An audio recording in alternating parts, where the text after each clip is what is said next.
25 divided by 3. Here 3 is a divisor, so we need multiplication table of 3. 3 times 0 0, 3 times 1 3, 3 times 2 6, 3 times 3 9. To find out the multiplication table of 3, just add 3 with the previous step. 0 plus 3 3, 3 plus 3 6, 6 plus 3 9, 9 plus 3 12, 12 plus 3 15, 15 plus 3 18. Okay, 3 goes into 2 how many times? 0 times, as 2 is less than 3.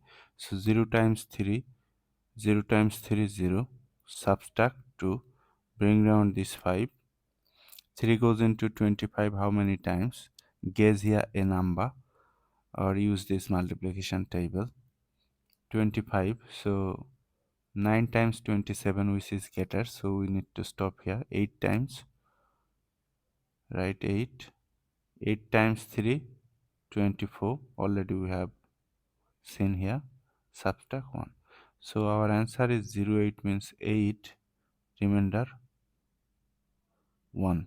But if you want to write your answer in decimal form, then take here decimal, then add number of zeros according to your wish.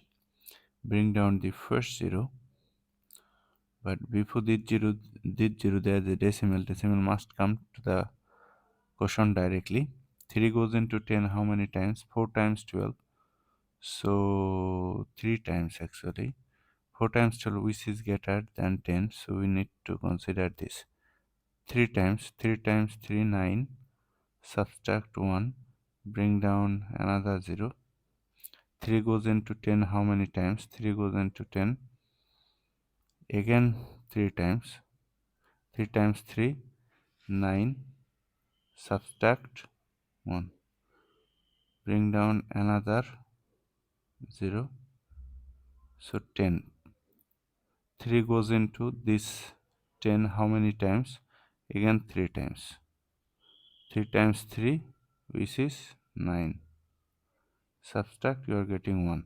So 8.333 dot dot dot. This means this division process is continuing.